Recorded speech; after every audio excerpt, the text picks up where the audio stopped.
एक बार फिर से स्वागत है आपका श्रीदेवी क्लासेस के अंदर। आज जैसा कि हमारा सब्जेक्ट चल रहा था सर्वेइंग, उसके अंदर आज हम बात करेंगे चैन सर्वे की और इसमें मेन है इंस्ट्रूमेंट्स। इसके अंदर जो इंस्ट्रूमेंट्स यूज होंगे चैन सर्वे के अंदर, आज उनके हम डिटेल्स देखते हैं। फर्स्ट हम देख लेते हैं कि चैन सर्वेइंग होता क्या है। ये एक मेथड है लेंथ सर्वेइंग का, जिसके अंदर ओनली लीनियर मेजरमेंट्स लेते हैं। एंगुलर मेजरमेंट इसके अंदर नहीं ली जाती है, ओनली ऑन लीनियर मेजरमेंट्स ली जाती है। और ये एक सिंपलेस्ट और एक्यूरेट मेथड है, क्योंकि ये फील्ड के अंदर किया जाता है इसलिए ये एक्यूरेट भी है। ये ओनली ऑन स्मॉल एरियाज के अंदर यूज कर सकते हैं, जहाँ पे हमारे पास सिंपल डिटेल्स हो और जो एरिया है वो फेयरली फ्लैट हो। फ्लैट होना चाहिए एरिया, इस तरह से अंडुलेशन नहीं होना चाहिए एरिया के अंदर, एरिया एकदम फ्लैट होना चाहिए। अब इसके बाद हम इसके प्रिंसिपल की बात कर लेते हैं कि चैन सर्वेइंग कौन से प्रिंसिपल पर काम करता है। तो ये ट्रायंगुलेशन के प्रिंसिपल पर काम करता है। इसमें क्या होगा, जो एक फ्रेमवर्क बनाएंगे उसके अंदर स्मॉल ट्रायंगल्स बनाएंगे, वेल कंडीशन ट्रायंगल्स होंगे, और अदरवाइज वेल कंडीशन नहीं हो तो इक्विलैटरल ट्रायंगल्स होंगे, जिनसे क्या होगा, जो एरर होंगी वो मिनिमम आएगी। वेल कंडीशन ट्रायंगल्स कौन से होते हैं? No angle smaller than 30 degree and no angle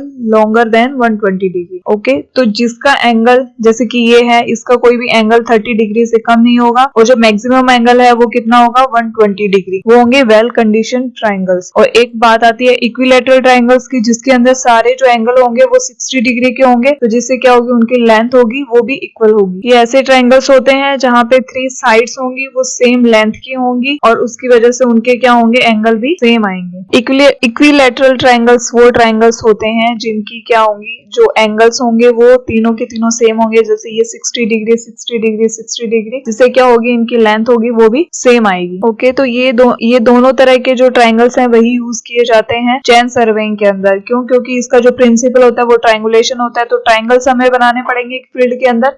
जैसे एक फील्ड है, इसके अंदर हम अलग अलग ट्रायंगल्स बनाएंगे। ऐसे जो ट्रायंगल्स बनाएंगे, इस एरिया को ट्रायंगल्स में डिवाइड कर देंगे, तो जो ट्रायंगल्स होंगे वो वेल कंडीशन ट्रायंगल्स या फिर इक्विलैटरल ट्रायंगल्स होने चाहिए। इसके बाद हम बात कर लेते हैं कि चैन सर्वेइंग के अंदर कौन कौन से इंस्ट्रूमेंट्स यूज किए जाते हैं। फर्स्ट है chain, arrow, pegs, ranging rods, offset rods और plumb bob. Plumb bob use किया जाता है सेंटरिंग के लिए, ऑफसेट रोड यूज की जाती है ऑफसेट के लिए, जिन्हें हम फर्दर डिटेल में देखेंगे। रेंजिंग रोड्स रेंजिंग के लिए, पैक्स एक कोई भी पोजीशन, किसी भी पॉइंट की पोजीशन को शो करने के लिए, एरो जहाँ पे एक चैन खत्म हो जाती है वहाँ पे एरो का यूज करते हैं, और चैन सर्वेइंग के अंदर लीनियर मेजरमेंट्स लेते हैं। तो फर्स्ट हम देख लेते हैं कि चैन क्या होती है हमारे पास। तो chains are used to measure the horizontal distance को हम मेजर करते हैं चैन से, और chains are formed of straight links. इससे क्या होंगे, जैसे ये स्ट्रेट लिंक्स है, इनसे बनी हुई होती है चैन, और ये किससे, गैल्वेनाइज्ड माइल्ड स्टील वायर होती है, जिसका डायामीटर क्या होगा, 4 mm के डायामीटर से गैल्वेनाइज्ड माइल्ड स्टील से बनी हुई ये चैन है। और end of the chain are provided with brass handle. इसके जो एंड पे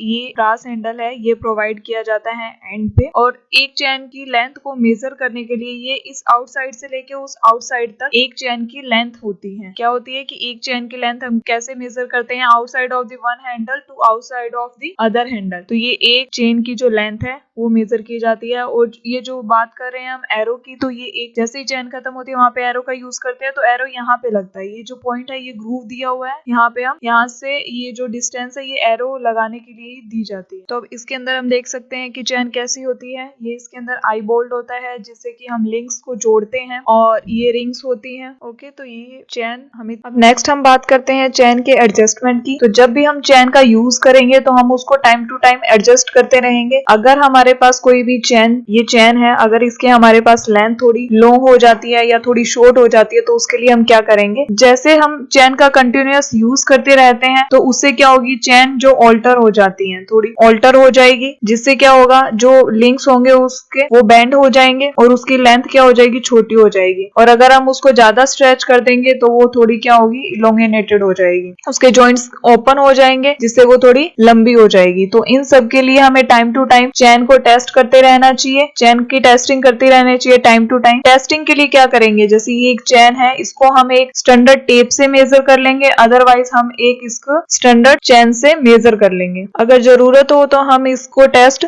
गेज से भी कर सकते हैं। चैन को टेस्ट कर रहे हैं, अगर हमारे पास चैन थोड़ी लंबी होती है, अगर ये वाली हमारे पास चैन की लेंथ थी और बाद में जब हमने मेजर किया तो ये इसकी लेंथ थोड़ी बड़ी हो गई। तो इसके लिए हम क्या क्या कर सकते हैं, क्लोज कर देंगे वो जॉइंट्स जो ओपन हुए हैं, रीशेप कर देंगे, डैमेज जो रिंग्स होंगी उनको हम रीशेप कर देंगे। अगर रिंग्स उसकी खुल जाती हैं तो उनको वापस से हमने रीशेप कर दिया। रिमूविंग वन और मोर स्मॉल रिंग्स, जो स्मॉल रिंग्स होंगी अगर हमारे पास चेन की लेंथ अभी भी थोड़ी बड़ी आ रही है तो फिर रिमूव कर देंगे जो स्मॉल रिंग्स होंगे उनको, और adjusting the links at the end, और जो लिंक होंगे लास्ट वाले उनको हम क्या कर देंगे, एडजस्ट कर देंगे। नेक्स्ट अगर हमने चेन को मेजर किया और वो थोड़ी हमें शॉर्ट मिली, मींस ये चेन की लेंथ थी और अगर अब हमने इसको नेक्स्ट टाइम मेजर किया तो ये हमें इससे छोटी मिली तो क्या करेंगे, जो स्ट्रेच कर देंगे, जो भी लिंक्स हैं उनको स्ट्रेट कर देंगे, और opening the joints of the ring, जो जॉइंट्स के जो रिंग्स हैं उनको क्या कर देंगे, ओपन कर देंगे। इसके अंदर तो क्या किया था, जो ओपन थे उनको क्लोज कर दिया और इसके अंदर जो क्लोज थे उनको थोड़ा ओपन कर देंगे। इसके अंदर रिप्लेस कर देंगे अगर हमारे पास एक या एक से ज्यादा जो स्मॉल सर्कुलर रिंग्स हैं उनको हम एक बड़े में बिगर वन से हम उसको रिप्लेस कर देंगे, कि अगर मान लो कि एक दो स्मॉल रिंग्स है तो उनको हम क्या करेंगे, एक बड़ी रिंग से क्या रिप्लेस कर देंगे। Inserting new rings where necessary, अगर हमें जहाँ पे भी जरूरत हो तो वहाँ पे हम एक नई रिंग को हम एडजस्ट कर सकते हैं, इंसर्ट कर सकते हैं, और जो लास्ट वाले जो लिंक्स होंगे उनको क्या करेंगे, हम एडजस्ट कर देंगे। तो इस तरह से हमें जो चेन है उसको टाइम टू टाइम मेजर करके अगर वो लॉन्ग है तो उसको हम कैसे सेट करें, अगर वो शॉर्ट मिलती है तो उसको हम कैसे सेट करें कि वो एक स्टैंडर्ड चेन जो लेंथ जिस लेंथ में चेन आई थी वो उसी लेंथ में हमारे पास दोबारा से प्रोवाइड, क्योंकि हर बार तो हम नई चेन लेके नहीं आ सकते, उसी को एडजस्ट करना पड़ेगा। तो नेक्स्ट हम बात करते हैं कि चेन के कितने टाइप्स होते हैं, किस किस टाइप की चेन होती है। तो दो तरह की चेन्स होती है, एक मैट्रिक चेन्स होती है, दूसरी हमारे पास होती है अदर चेन्स। तो जो मैट्रिक चेन होती है उसको हम डिवाइड कर देते हैं 5 मीटर में, 10 मीटर में, 20 मीटर में और 30 मीटर के अंदर। तो जो इसके अंदर 5 और जो 10 मीटर की चेन्स होती हैं वो जनरली यूज में नहीं ली जाती हैं, और सर्वे के अंदर जो यूज में ली जाती हैं वो हमारे पास होती है 20 मीटर और 30 मीटर्स की चेन। तो फर्दर हम डिटेल्स में सिर्फ इन दोनों को पढ़ेंगे। और अदर्स चेन के अंदर हम बात करते हैं गंटर्स चेन, इंजीनियर्स चेन और रिवेन्यू चेन। ये इस 3 तरह की चेन्स को हम यूज करते हैं। सो नेक्स्ट अब हम इनकी डिटेल्स देखेंगे। तो चेन्स में फर्स्ट है हमारे पास मैट्रिक टाइप की चेन्स, जिसके अंदर ये हम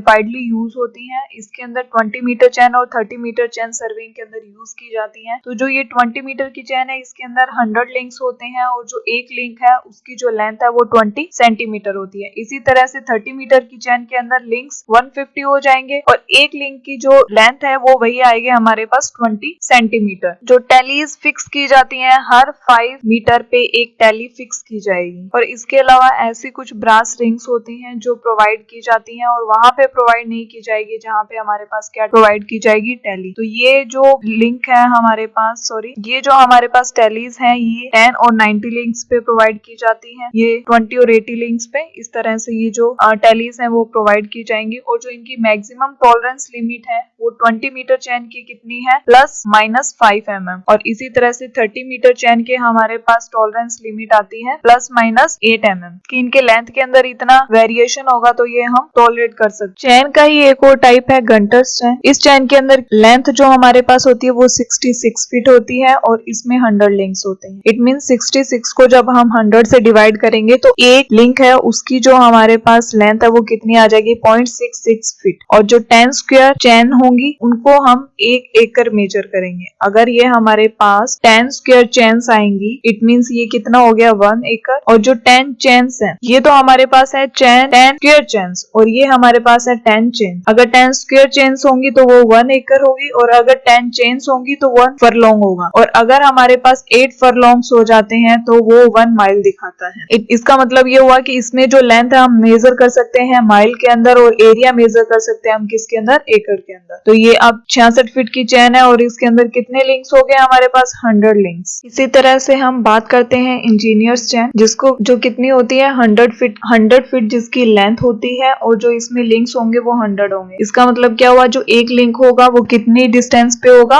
1 फीट की। 100 डिवाइडेड बाय 100, ये क्या हुआ, एक लिंक की जो डिस्टेंस आई वो हमारे पास आई 1 फीट। जो ब्रास टैग्स होंगे वो 10 लिंक्स पर एक ब्रास टैग होता है, और जो 9 स्क्वायर फीट होंगे, 9 स्क्वायर फीट, स्क्वायर की बात कर रहे हैं, इट मीन्स हम एरिया की बात कर रहे हैं, तो 9 स्क्वायर फीट होगा वो हमारे पास इक्वल होगा 1 स्क्वायर यार्ड के। तो इससे हमने ये पता लगाया कि जो लेंथ है वो हमारे पास इसमें मेजर की जाएगी फीट के अंदर, क्योंकि ये 100 फीट की होती है, और एरिया मेजर किया जाता है हमारे पास स्क्वायर यार्ड के अंदर। इसी तरह से नेक्स्ट हम देखते हैं रिवेन्यू चैन। जो रिवेन्यू चैन होती है इसकी लेंथ हमारे पास होती है 33 फीट और इसमें जो लिंक्स होते हैं वो होते हैं 16। अब इसको हम 33 डिवाइडेड बाय 16 करेंगे तो एक जो लिंक है उसकी डिस्टेंस हमारे पास आ जाएगी 2.06 फीट। अब इसका यूज हम देखते हैं। इसका यूज किया जाता है कैडास्ट्रल सर्वे जो हमने लास्ट वीडियो के अंदर देखा था, और जो इसके अंदर लेंथ मेजर की जाएगी वो फीट के अंदर और इंचेस के अंदर, और ये यूज किए जाते हैं स्मॉल एरियाज के अंदर। लाइक कोई प्लॉट का अगर हमने एरिया मेजर करना है तो उसके लिए हम क्या यूज करेंगे, रिवेन्यू चैन। इसमें भी लेंथ है वो फीट के अंदर मेजर की जाएगी, इसके अंदर भी, बट इसके अंदर जो 9 स्क्वायर फीट है वो 1 स्क्वायर यार्ड के इक्वल होगा, और ये जो यूज की जाती है हमारे पास स्मॉल एरियाज के अंदर कैडास्ट्रल सर्वे के अंदर। अभी इस वीडियो के अंदर हमने जो भी पढ़ा उससे रिलेटेड जो जो एग्जाम के अंदर क्वेश्चंस आए हुए हैं थोड़ा सा हम उसके बारे में डिस्कस कर लेते हैं। For a well condition triangle, well condition triangle के अंदर an angle should not be less than, कि कोई भी एंगल कितने से कम नहीं होना चाहिए। ये आया हुआ है हमारे पास आरपीएससी INGWD 2016 के अंदर, ACF 2011 के अंदर और SSC JEE 2007 के अंदर। हमने लास्ट में अभी पढ़ा था थोड़ी देर पहले ही वेल कंडीशन ट्राइंगल्स कौन से होते हैं, जिनका जो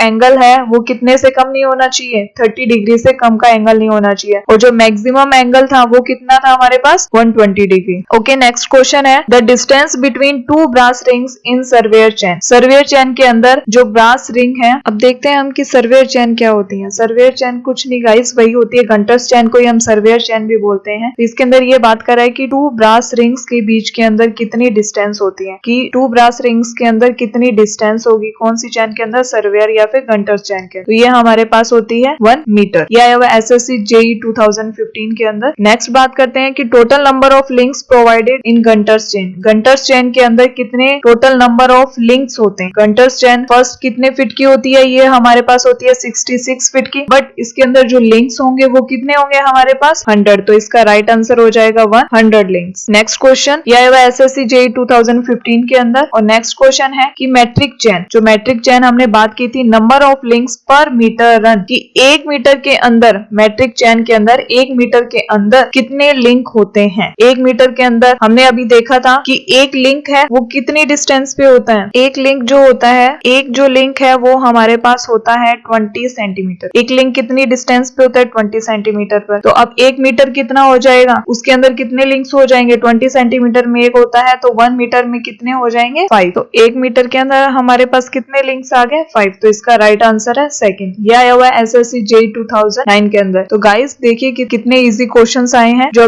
अभी तक जो हमने पढ़ा था ये उसी से रिलेटेड क्वेश्चन है। तो अब आगे हम देखते हैं, और जो आपके कॉन्सेप्ट हैं वो साथ साथ में क्लियर होते जाएंगे। इस तरह से अगर हम क्वेश्चंस देखते हैं, चैन के बाद हमारे पास सेकंड इंस्ट्रूमेंट था लीनियर मेजरमेंट में जो यूज होता है चैन सर्वेइंग के अंदर, वो था एरो। तो ये इस तरह से एरो होता है। तो ये किससे बना होता है, ये क्या होती है स्टील वायर, जिसका डायामीटर कितना होता है 4 mm, और 4 mm ये डायामीटर होता है हमारे पास किसका, चैन का। तो ये 4 mm के डायामीटर से बना हुआ एरो है। तो one and of the arrow is bent, एक साइड का जो है वो ऐसे बेंट होगी, और जो इसका जो डायामीटर कितना होगा वो होगा हमारे पास 50 mm, और जो अदर साइड होगी वो पॉइंटेड होगी। ये जो अदर साइड है वो पॉइंटेड है, और ये जो पॉइंटेड है ये हमारे पास लैंड के अंदर हम इसको प्लेस करते हैं। It's overall length is 400 mm। इसकी जो ओवरऑल लेंथ है वो हमारे पास 400 mm होती है, और इसकी जो टॉलरेंस है वो होती है हमारे पास ±5 mm। Arrow are use for counting the number of chains. जैसे जैसे हम नंबर ऑफ चेन को काउंट करते हैं, लाइक ये एक चेन है,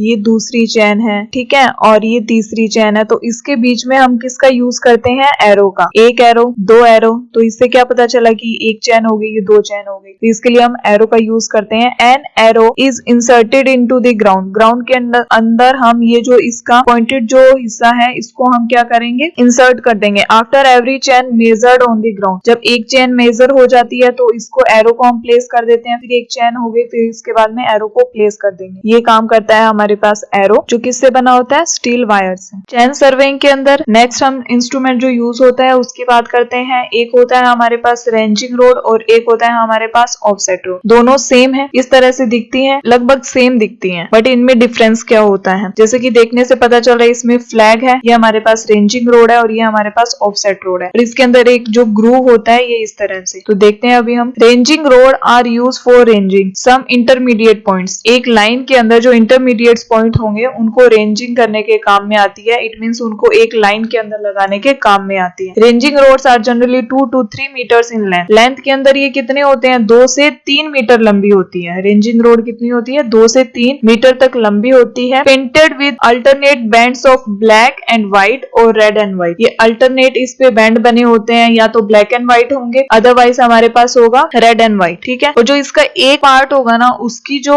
लेंथ है वो हमारे पास कितनी होगी? 20 सेंटीमीटर। इट मीन्स इस एक पार्ट की जो हमारे पास लेंथ है, यहाँ से लेके यहाँ तक, इस पार्ट की लेंथ कितनी होगी हमारे पास? 20 सेंटीमीटर। सेम इसी तरह से ऑफसेट रोड भी है, लगभग ऐसी ही होती है। The offset rod is similar to the ranging rod के जैसी होती है, but exception that instead of the flag, कि इसके अंदर फ्लैग लगा होता है, इसके अंदर फ्लैग नहीं होता है। A hook is provided at the top. ये एक हुक प्रोवाइड किया जाता है for pushing and pulling the chain. Chain और द टेप, टेप या फिर चैन को हम इससे पुश कर सकते हैं या पुल कर सकते हैं। ये भी एक, it is also use for measuring small offset. इसको हम स्मॉल ऑफसेट्स के लिए यूज करते हैं। तो थोड़ा सा ही डिफरेंस है दोनों के अंदर, बट होती अलग अलग पर्पस के लिए यूज में ली जाती हैं। इसके अंदर फ्लैग होता है, इसके अंदर नहीं होता है। इसके अंदर ग्रूव होता है जिससे कि हम चैन को या टेप को हम पुशिंग या फिर पुल कर सकते हैं। जो अल्टरनेट कलर्स होते हैं, हर एक के कलर की जो लेंथ है वो हमारे पास 20 सेंटीमीटर तक होती है, और दोनों की लेंथ सिमिलर होती है 2 to 3 मीटर तक। तो अब नेक्स्ट हम बात करते हैं पैग्स की, कि पैग्स क्या होते हैं। Pegs are made of timber और स्टील। पैग्स टिम्बर से भी बने हो सकते हैं, स्टील से भी बने हो सकते हैं, and they are used to mark position of the station. ये हमारे पास पोजीशन को मार्क करने के लिए, कोई भी स्टेशन पॉइंट है उसकी पोजीशन को मार्क करने के लिए हम इसका पैग का यूज करते हैं। सर्वे लाइन के अंदर wooden pegs are 15 centimetre long. जो वुडन के जो पैग्स हैं, जैसे कि ये है, ये 15 सेंटीमीटर तक लॉन्ग होते हैं, and are driven into the ground, और ग्राउंड के अंदर हम इसको ड्रिवन कर देते हैं with the help of the hammer. Hammer से हम क्या करेंगे? इसको इसके अंदर गाड़ देंगे। ठीक है, तो जैसे कि बात करते हैं, ऐसे अगर हमने पैग लगाया, इट मीन्स ये क्या हो गया? रॉन्ग। और अगर ऐसे हमने स्ट्रेट लगाया तो ये हो गया हमारे पास राइट। अब पैग की जो लेंथ है वुडन पैग की, वो तो होती है 15 सेंटीमीटर, और जो इसका ये प्लान से जो देख रहे हैं हम, ये होता है हमारे पास 5 बाय 5 सेंटीमीटर। तो पैग का हम यूज करते हैं पोजीशन ऑफ स्टेशन, किसी भी स्टेशन की पोजीशन को मार्क करने के लिए, मार्क कर देंगे किसी भी पोजीशन को, उसके लिए हम पैग्स का यूज करते हैं। नेक्स्ट हम बात कर लेते हैं प्लम बॉब की। प्लम बॉब यूज किया जाता है सेंटरिंग के लिए। इस तरह का इंस्ट्रूमेंट्स होता है। Plumb bob is use to transfer points on the ground. ये ग्राउंड पे जो पॉइंट को ट्रांसफर करने के लिए हम प्लम बॉब का यूज करते हैं। और ये क्या होता है? जो इंस्ट्रूमेंट होता है, जो इंस्ट्रूमेंट को एग्जैक्टली फिक्स करता है किसके ऊपर? स्टेशन पॉइंट के ऊपर एग्जैक्टली फिक्स कर देता है। उसके लिए हम प्लम बॉब को यूज करते हैं, और ये उसका क्या करेगा? सेंटर ऑफ द इंस्ट्रूमेंट की चेक करता है कि सेंटर ऑफ द इंस्ट्रूमेंट सही है या फिर नहीं है। Plumb bob is thus use for centring at in theodolite and plane table. Theodolite और प्लेन टेबल के अंदर ये यूज किया जाता है सेंटरिंग के लिए। तो प्लम बॉब का काम क्या होता है? सेंटरिंग के लिए, और ये पोजीशन को मार्क कर देता है ग्राउंड पे। इंस्ट्रूमेंट की पोजीशन है उसको हम ग्राउंड पे मार्क करते हैं, किसकी हेल्प से? प्लम बॉब की हेल्प से। और ये सेंटरिंग में यूज किया जाता है थियोडोलाइट और इस तरह से प्लेन टेबल के अंदर। ये प्लम्बिंग फोक है, उसके अंदर हम प्लम बॉब लगाते हैं। इसका हम आगे डिस्कस करेंगे जब हम प्लेन टेबल सर्वेइंग करेंगे। Thank you guys. इस वीडियो में हमने बात की थी कि चेन सर्वेइंग के अंदर जो जो इंस्ट्रूमेंट्स यूज किए जाते हैं उनकी, और नेक्स्ट वीडियो के अंदर हम बात करेंगे कि चेन सर्वेइंग का प्रोसीजर क्या है और उससे रिलेटेड जो भी इंपॉर्टेंट टर्म्स है उनके बारे में। सो इन सबको जानने के लिए बने रहिए मेरे साथ।